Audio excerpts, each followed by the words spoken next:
NDTV 18 special. I'm Shereen Bhan and we're in conversation with the leader of the Congress party, Jairam Ramesh, who's just written a book on the controversial land acquisition bill. You're regarded as the author of one of the most complex pieces of legislation this country has ever seen. Jairam Ramesh, how do you take on the charge of bureaucrats, of industry, saying that while we did need an amended version of the 1894 Act, we did need a new land acquisition bill, this is not what the country needed?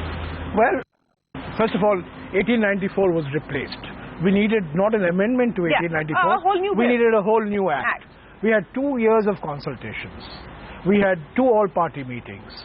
We had consultations with stakeholders, including CII, FICCI, civil society organizations.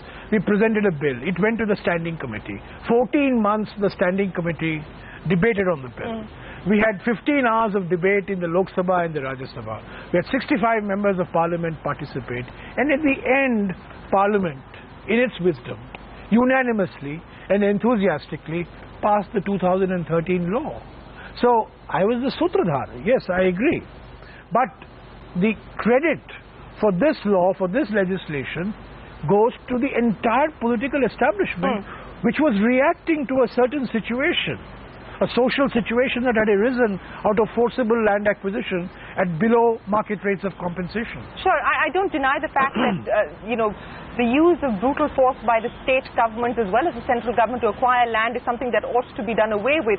But in your book, you talk about the challenge of being over-prescriptive. In hindsight, do you believe that perhaps you have have veered towards being over-prescriptive? No, not at all, not at all. Let me just go back to your first question, and since you mentioned CII and FICCI, they are my friends too. I didn't, you did. No, so if on the one side, Shereen, the CIIs and the FICCIs were unhappy with the 2013 law, and on the other side, the Meda Patkars of the world also felt that this law was not progressive enough, then I must have done something right.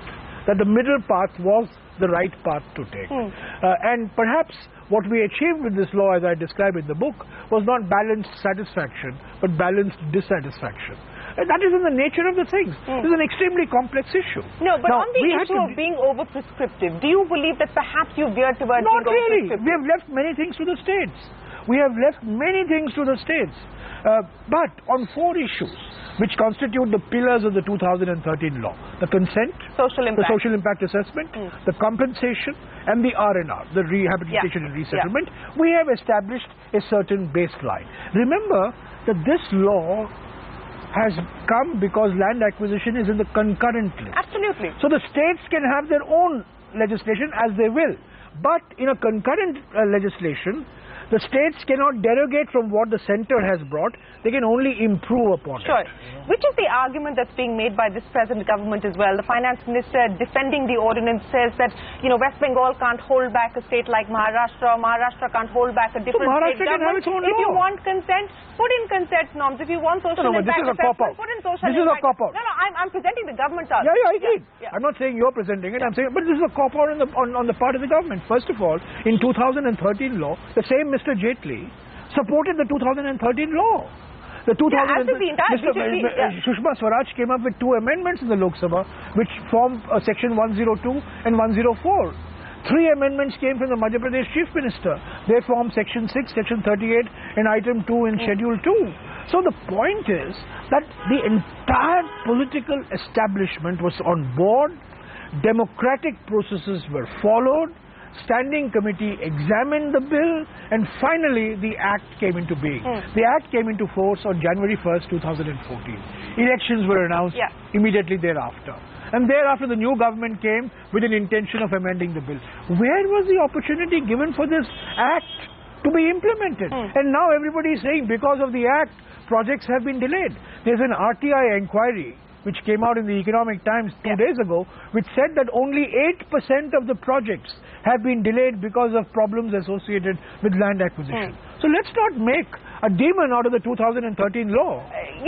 You've also said that you have 10 myths that you would like to debunk. The myths that this government is floating about why this bill or this act is complicated, why this is actually going to be anti-development, why it's going to stall infrastructure development in this country. What is myth number 1 according to you? Myth number 1 is that government projects require consent. Government projects don't require consent. Okay? Number 1. Number 2. This is a lawful land acquisition. This is not for land purchase, not for land sales. If private companies want to buy land, if private builders want land, they can go and buy the land. And this law will not apply. This law applies only where you want to use the power of the government to acquire. Third, defense and national security are going to be jeopardized. Section 40, urgency clause. You can acquire land for defense and national security without consent, without social impact assessment. I mean, there are so many myths that have been perpetrated that delays are endemic in the law. Will the cost of acquisition go up? Yes. Will the time taken for acquisition go up? Yes. Yes. I'm the first to admit it. Will the social conflicts associated with acquisition come down? Yes. Will farmers be happier? Yes. Will landless labor be happier? Yes. So you do a balanced sheet of yeses and nos, and finally we came up with the compromise that on balance, this 2013 law represents a step forward. Now, give it 5 years, give it 6 years, give it a little time, then in any law, there are operational hitches, operational glitches. Sure. You become wiser after the event. Then you come forward with amendment. Even before giving the law any chance for implementation, you have decided that this is a speed breaker and you want to do away with this law. So what happens from here on, Jairam Ramesh? This ordinance has now been repromulgated for the second time. The government is still toying with the idea of being able to table the bill in this session itself. We don't know whether they finally will or won't. What can I say? What happens if it doesn't go through in this I can't session? speak on behalf of the government. But what happens then? They will But need remember, to repromulgate the it mindset of this government is revealed by the fact that in the first ordinance that came out on December 31st, 2014, court appeals were barred. The 2013 law says you can go to court, but the ordinance debarred court appeals. There was a violent furor in Parliament, and in the second ordinance, they restored the court appeal. Yeah, there have been certain amendments, 9 amendments made in the ordinance. The point is, Shereen, the manner in which the ordinances have been issued, the manner in which the amendments have been brought forward are completely anti-democratic. Forget the substance for the time being. The manner in which they have brought about, no consultations, no reference to the standing committee, no all-party discussions, no reaching out to political parties. Come on, if they were to reach out to the Congress party, if they were to reach out to the opposition, is there any area? It's a hypothetical question. Is there any area, especially on consent and it's a hypothetical question. They are not. Out of the 51 bills that have been presented in Parliament since the beginning of Mr. Narendra Modi's government, only 4 bills have been referred to the standing committee. I mean, this is an appalling state of affairs. It reflects the completely dictatorial nature of this government. Well, the speakers overruled the need for the GST bill to go back to the standing committee as well. Although this GST so what bill, is the Congress position going to be now? Because you said you stand for the GST, but not for the bill in its current I'll tell you what the Congress position is. We wanted the GST in 2009. It was a manifesto commitment. You blame Narendra Modi for not allowing the GST to go through. I know that. Single-handedly, Narendra Modi stopped GST from being a reality. Now, GST is on the verge of becoming a reality. We want GST.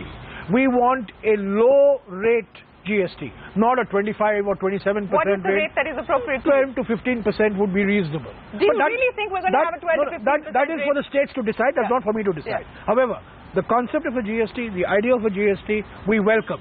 We want to embrace. But the bill that you have brought, that the NDA has brought, is quite different, considerably different from the bill before. But going back to the standing committee, saying what now? What is our demand? Our demand is send it to the standing committee.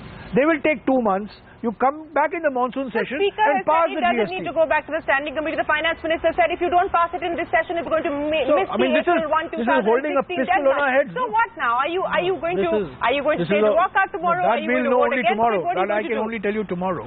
But all I can tell you is our stand as articulated in the Lok Sabha. We want GST. We welcome GST. We did a lot of homework for the GST. But the manner in which this is being introduced, we are opposed to it. We want a reference to the standing committee. This is a demand made not by the Congress party alone, but made by parties completely opposed to the Congress otherwise, like the Anna DMK and the BJD. Well, at least you should be happy about the fact that the real estate bill is now being sent to the standing committee. Yeah, it's not a standing committee. It's going to a select committee. It's going to a select committee. But at least there's concentration on that. Because of our pressure. Because of our sustained pressure. So the point, Shereen, governance, you must understand the democratic underpinning of governance. You can't have a situation where you have a standing committee and not refer any legislation to the standing committee. You tell the standing committee, give them 2 months, give them 3 months, and most of the standing committees are headed either by you or by your allies. The land acquisition bill, 14 months. Sumitra Mahajan's committee. I'm aware of that. 14 months. I'm aware of that. I did not move. I said, standing committee is standing committee. 14. There was pressure from my own party. What is happening? Bring it quickly. Issue an ordinance. I said, no. Your party wanted to move an ordinance? No. We issued an ordinance on the food security bill. No, but on the land bill. There were some people who were saying, why don't you do it? Why are you waiting for the standing committee? I said, no, let's wait for it. 14 months it took.